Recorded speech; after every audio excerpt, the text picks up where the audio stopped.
Hello student, स्वागत है फिर से एक नए वीडियो में। तो इस वीडियो में बहुत ही इम्पोर्टेंट क्वेश्चन को आज पढ़ने जा रहे हैं। यह इतिहास क्लास 10th का जो चैप्टर 2 है, भारत में राष्ट्रवाद, इसका क्वेश्चन है। तो इस वीडियो में हम इस क्वेश्चन को पढ़ने वाले हैं। तो क्वेश्चन क्या है स्टूडेंट, इसको पहले हम लोग देख लेते हैं। भारत के लोग रॉलेट एक्ट के विरोध में क्यों थे?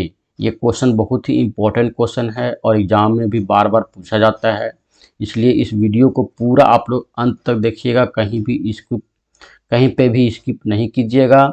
और हाँ स्टूडेंट, अगर आप हमारे चैनल पे पहली बार आए हैं तो चैनल को सब्सक्राइब करके बेल आइकन को ऑल पे सेट कर लीजिएगा। तो चलिए देखिए, भारत के लोग जो हैं वो रॉलेट एक्ट का विरोध क्यों किया था। ये रॉलेट एक्ट क्या है? तो रॉलेट एक्ट जो है वो ब्रिटिश सरकार के द्वारा बनाया गया एक काला कानून है। ठीक है स्टूडेंट, तो इस कानून को पहले हम लोग समझते हैं और इसका कारण भी हम लोग समझ लेंगे। तो उत्तर में लिखेंगे, रॉलेट एक्ट एक ऐसा काला कानून था जिसके तहत भारत के किसी भी व्यक्ति को बिना मुकदमा चलाए जेल में बंद कर दिया जाता था। रॉलेट एक्ट क्या था स्टूडेंट? एक काला कानून था। यह किसके द्वारा बनाया गया था? तो अंग्रेजों ने मिलकर हमारे देश भारत पर हुकूमत चलाने के लिए बनाया था।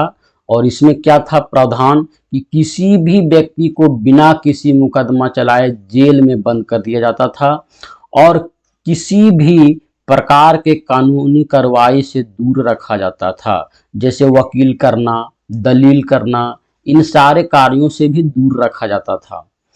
ब्रिटेन के इंपेरियल लेजिस्लेटिव काउंसिल में 1919 ईस्वी में अंग्रेजों ने इस काले कानून को पारित किया था।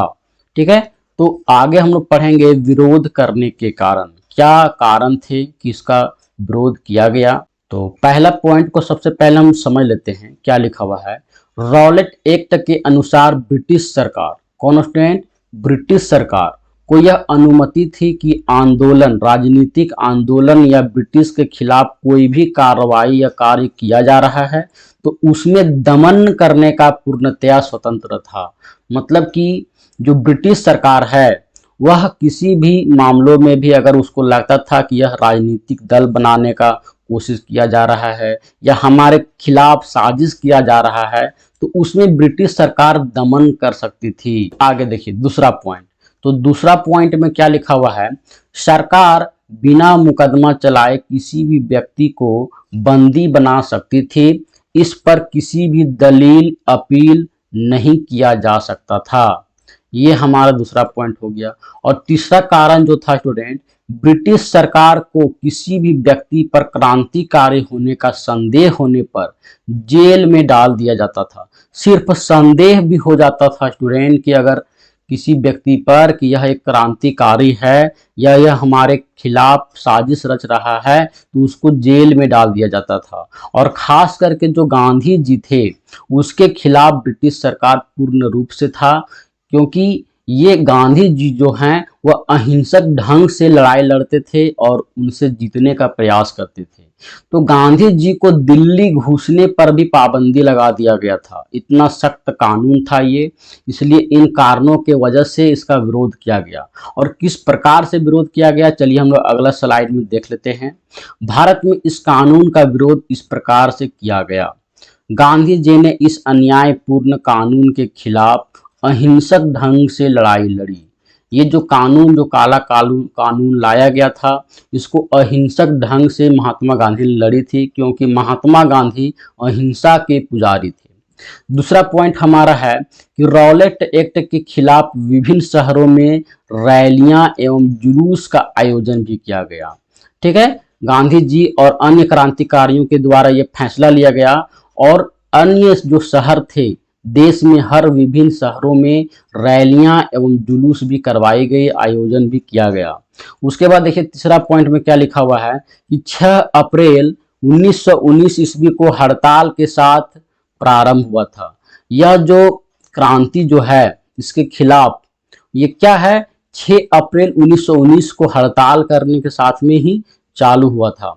उसके बाद है रेल कामगार, जो रेल में काम करते थे, वर्कर लोग थे, वो भी हड़ताल पर चले गए दुकानें जो भी थी बंद कर दी गई और एक असहयोग आंदोलन टाइप से शुरू किया गया एवं देश में टेलीग्राफ सेवा भी बंद कर दिया गया। ये सारे विरोध करने के तरीके अपनाए गए भारत में। और एक पॉइंट और हमारा दिया हुआ है कि 10 अप्रैल 1919 को अंग्रेजों द्वारा एक जुलूस पर हमला किया गया एवं गोलियां चलाई गई, जिससे भीड़ ने उग्र होकर बैंकों, डाकघर एवं रेलवे स्टेशनों पर हमला करने लगे। ठीक है, इस प्रकार से निम्नलिखित तरीकों से जो है रॉलेट एक्ट का विरोध किया गया। तो इस क्वेश्चन का आंसर आप लोगों को अच्छे से समझ में आ गया होगा और क्वेश्चन के आंसर को इसको आप लोग स्क्रीनशॉट मार लीजिएगा और इसी को आंसर को अच्छे से लिखिएगा ताकि आप लोगों को अच्छे से अच्छे मार्क्स प्राप्त हो सके। क्योंकि मैं ये जो नोट्स दिया हूँ आप लोगों को अच्छे से अच्छे तरीके से जो हो सकता था वही प्रोवाइड किया हूँ। अगर आप इस प्रकार से जो फर्स्ट में यहाँ पे लिखा हुआ है इसी प्रकार से लिख देंगे तो आपका नंबर कटने का चांसेस अधिक होता है। इसलिए कभी भी कारण वगैरह लिखना हो या किसी पॉइंट को लिखना हो तो आप लोग इस तरह से पॉइंट वाइज लिखिएगा ताकि आप लोगों को नंबर अच्छे से मिले। तो आशा करता हूँ कि ये वीडियो आप लोगों को समझ में आया होगा और पसंद आया होगा। तो वीडियो को लाइक एंड शेयर कर दीजिएगा आप लोग दोस्तों के साथ में और चैनल को जरूर से जरूर सब्सक्राइब कर लीजिएगा। तो धन्यवाद स्टूडेंट।